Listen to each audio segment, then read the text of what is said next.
I never thought I would come across such a pitiful dog. She was only about 1 year old, but her face was already covered in scars, clear evidence of long-term abuse. Her owner didn't just lock her away in fear for a long time. He even forced her to drink large amounts of alcohol. We quickly took her in for a full health check.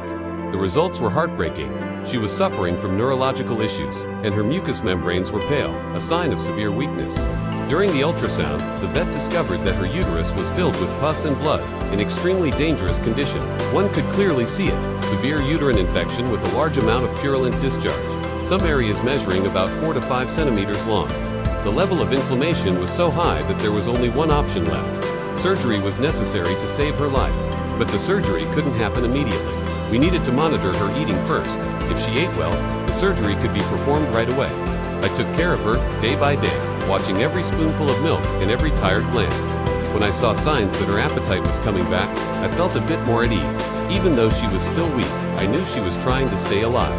The surgery was her only hope, and I promised that, no matter what, I would stay by her side until the very end. I hope that after all of this, she will not only be healed physically, but also find a new life, one without pain, only love.